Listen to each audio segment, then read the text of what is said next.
Hello everybody, I'm Jessica Henry Gray and welcome to my YouTube channel. Thanks so much for joining me today. I am at this gorgeous, actually I'm standing what is in the middle of Rocky River. This park, the colors are almost all gone, but I thought that I would just come out here today to try to catch some of this kind of late fall colors, and the water just has this green quality to it and it's very transparent right now. So I'm gonna play with some of that and I think it's gonna be really kind of fun. So I will see you on the other side of this intro. But before we begin, I'm excited to share something new. Starting today, you can purchase a high-quality giclée print of the plein air painting you watch me create in every new video. These prints are great for learning. You'll see how each brushstroke builds to the final image. Watch how I capture a distant tree line, a flash of color, or reflections on transparent water. And of course, giclée prints also make beautiful wall art and thoughtful gifts with Christmas coming right up. Prints are available for $32 and that includes shipping to the US. And the signed original painting from each video is available on a first-come, first-served basis with a 30% discount if purchased within 1 week of the video's release. I hope these new offerings support your artistic journey. Now let's get started.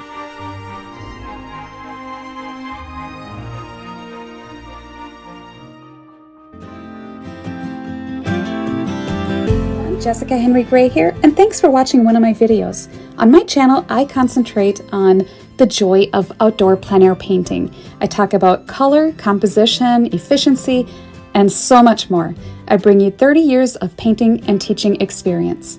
So I hope you enjoy these videos, and let's go paint something beautiful.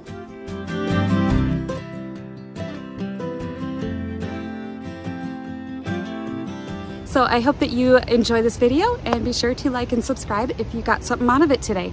All right, so let's jump in. All right, so I'm gonna show you real quick on my palette here the colors that I have with me today. And we'll have them just on the side of the screen so you can pause and write them down if you want.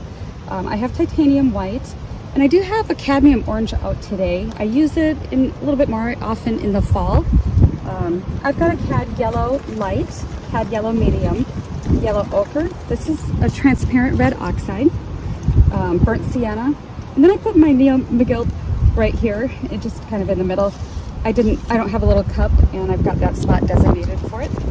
Ultramarine blue, alizarin permanent, and phthalo green. Sorry about my umbrella pole right here, but what I'm going to do is I'm going to use these rocks and leaves in the foreground, and look at the duck out on that rock.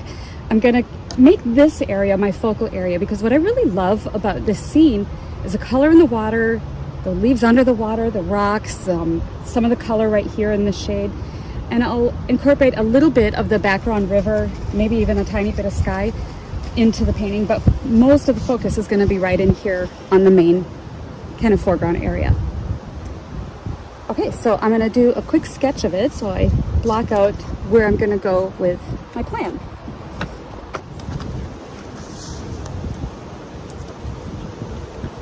So I'm gonna I want to go horizontally, so I might as well begin my sketch in that manner.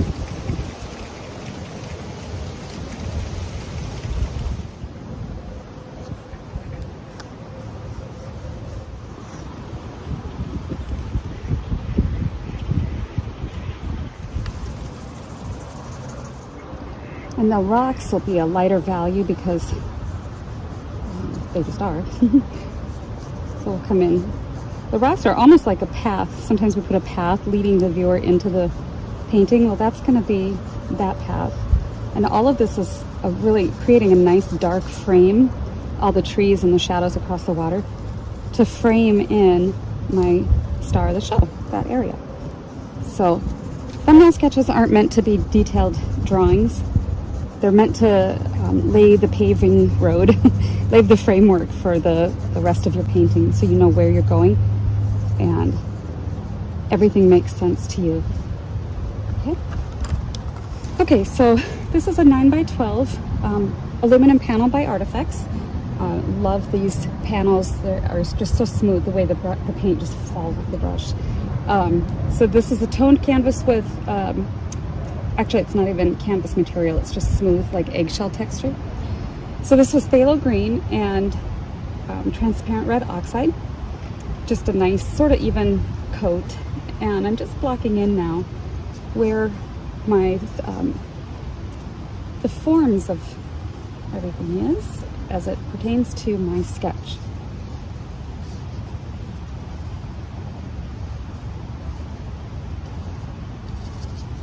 Blocking in my values.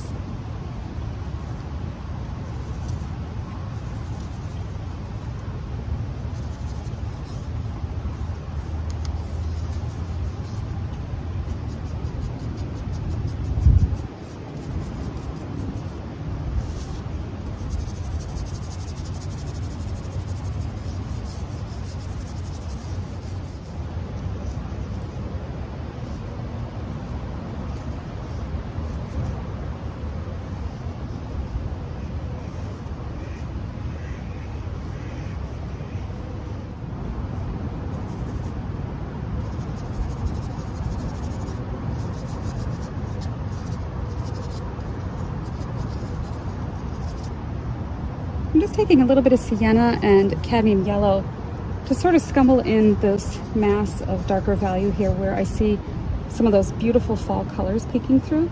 And it's just sort of scumbled on as a base because I may just sort of leave that undercolor peeking through. I've got some brighter greens in the shadows too here, so I want to get some of those in place.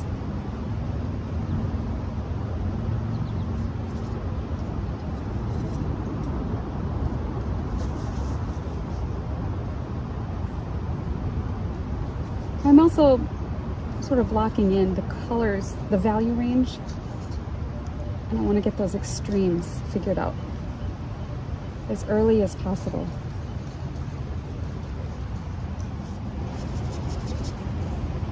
And some of these shadows in the water, I like to add a little bit of alizarin into that blue to give it sort of that nice, cool, shadowy feeling. It's a nice contrast to that warm golden ochre in the, as you see through the water.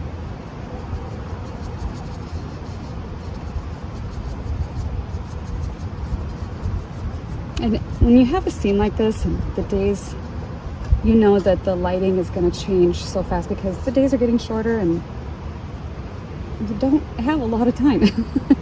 I do everything I can to try to be efficient and work as quickly as possible to get the stuff that I know is going to be fleeting and that won't be around very long. So in that case, the really neat effects of the light on the water here. The trees will pretty much look the same over the next few hours because of the way the sun is traveling. But the way that the water has this sort of glow, that's not going to be around very long. So I do want to try to capture that part first, sort of after I have it blocked in and all that.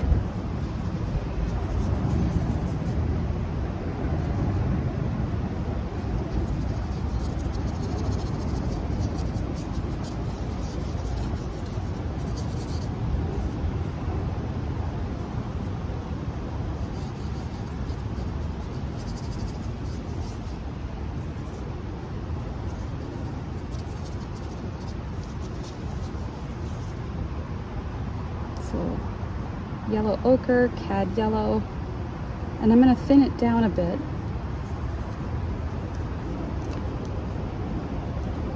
I see some of that. I'm going to make a pile of that phthalo green and transparent red oxide. That beautiful green that I love so much. There's some yellow ochre in there too, but that's fine. Mix that in with that yellow that I have going for the water. Let's see if that's close.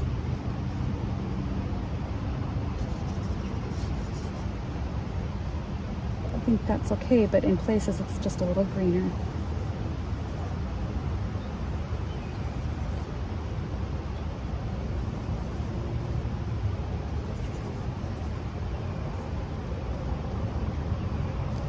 I notice as it goes back here, it fades to a little darker green. Now one thing I don't want to do is just use that phthalo green straight up phthalo, because it is the most unnatural color. Like, you never see that in nature unless it's a stoplight. So I don't recommend using that just by itself.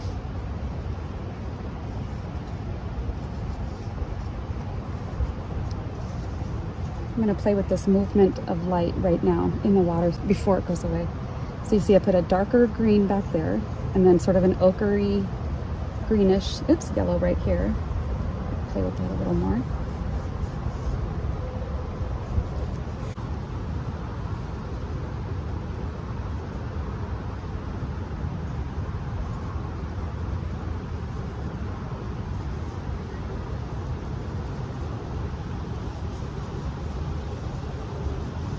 As this water gets closer, you can see I'm just letting it fade to that brighter golden,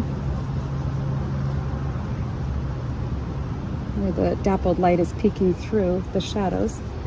I'm going to pop in some of those golden water parts.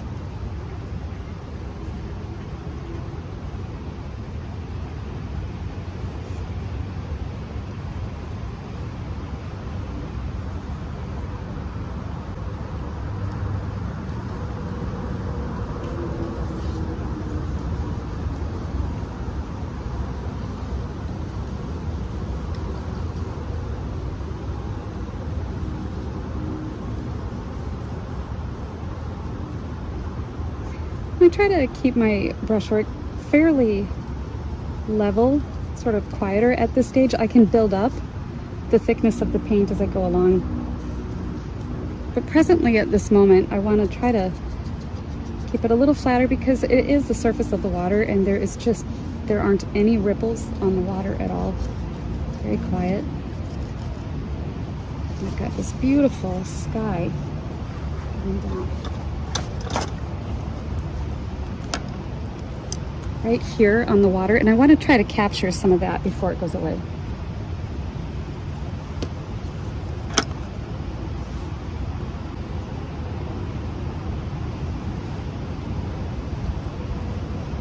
I definitely see alizarin in there.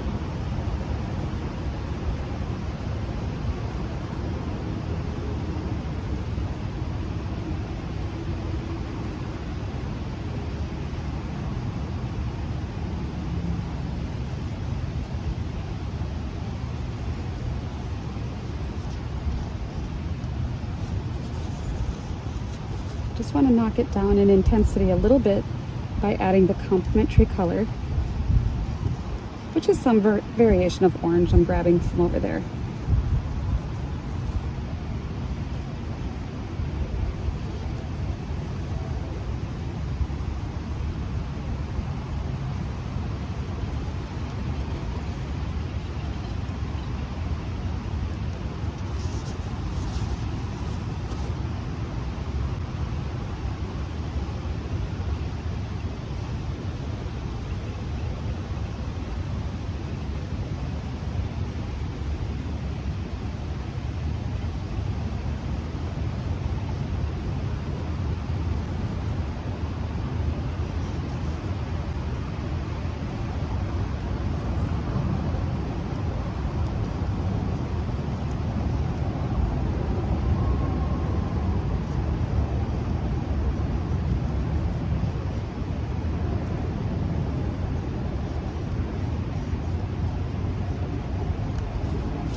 I'll get a little bit of that in the background there.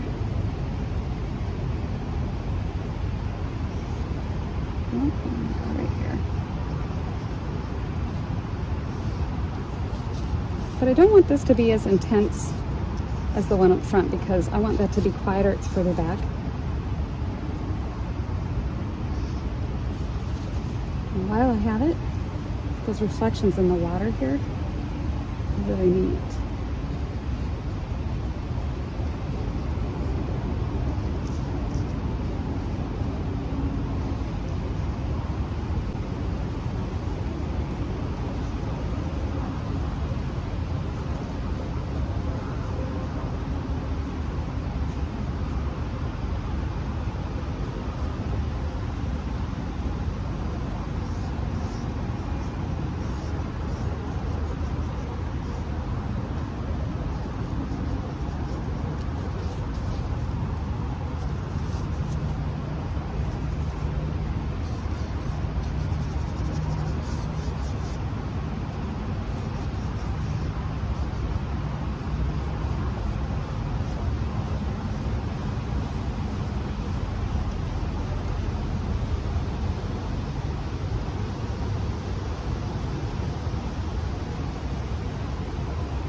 so this brush that I'm using is also treacle. They call this a size 12, which I think it looks like a 6, but because it's a synthetic bristle and of a different branch of their other brushes, I guess that's why it's a 12. But it's their Spectrum 3000 KF filbert. And I like it because it's really soft. And, I don't mind it for just laying in some of these, oops, I didn't mean for that, some of these masses where things are kind of softer anyway.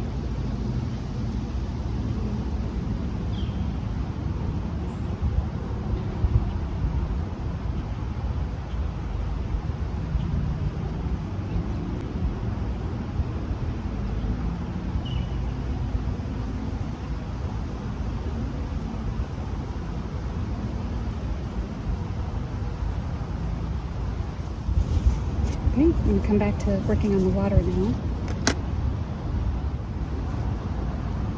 I'm going to get the shadows in, which seem to be quickly leaving.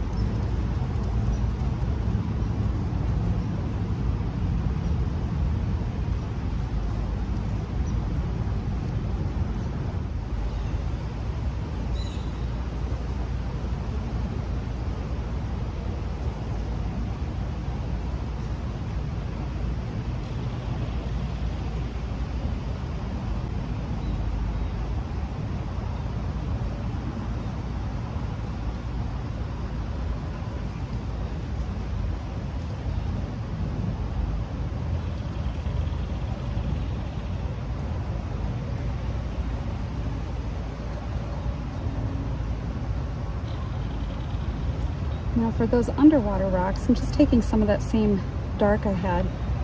I'm just going to make some little dashes and soft. Nothing underwater has sharp edges, and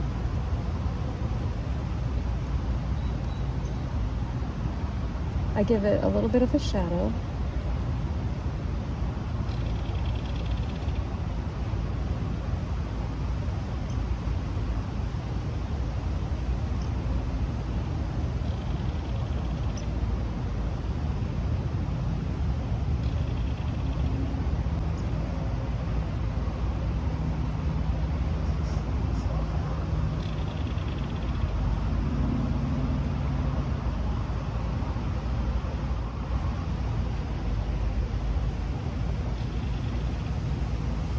And then a little bit of a highlight on top of that shadow that's just a bit different than the color of the water. So it's like sediment had landed on the top of the rock. So I just gently give it just some indication like that. And all of those, they're not the same color.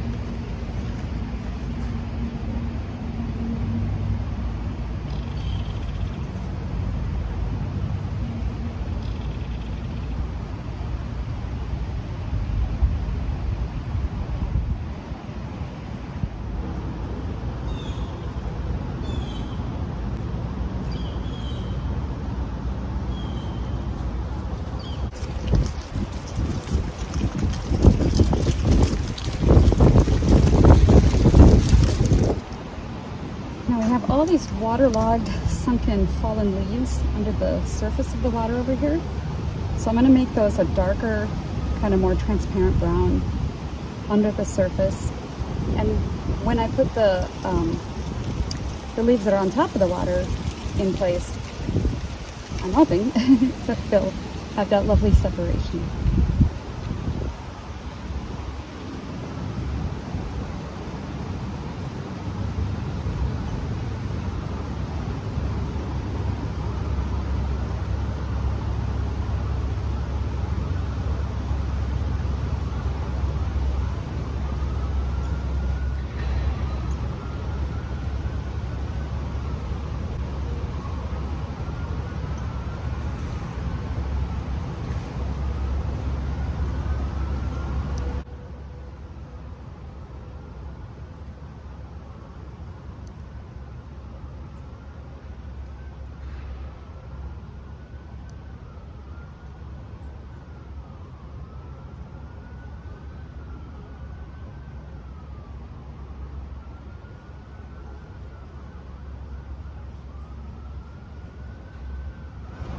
So you can get overwhelmed by all the leaves and rocks and everything. There's a lot out there.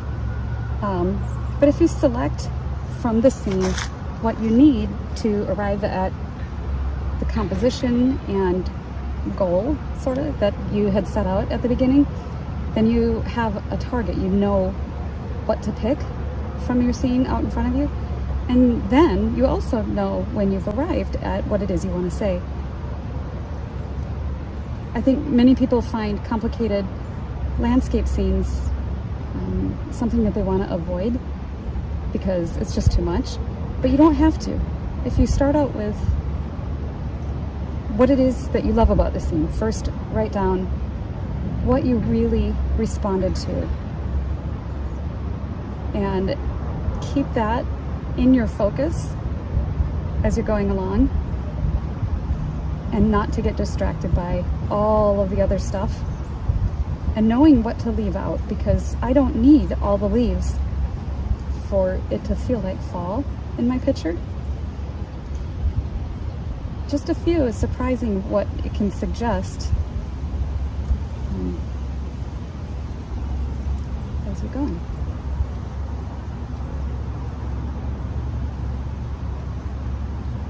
And I like to mix up the color of them every now and then. Add a little more yellow and white.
right, everybody, well, that wraps us up, and I hope that you enjoyed this video and got a lot out of it. There are a few spots left in the England workshop and as well as the France workshop we have. So if you're interested, click on the links below and there's all the information. All right, you guys, I will see you in the next video. Bye-bye.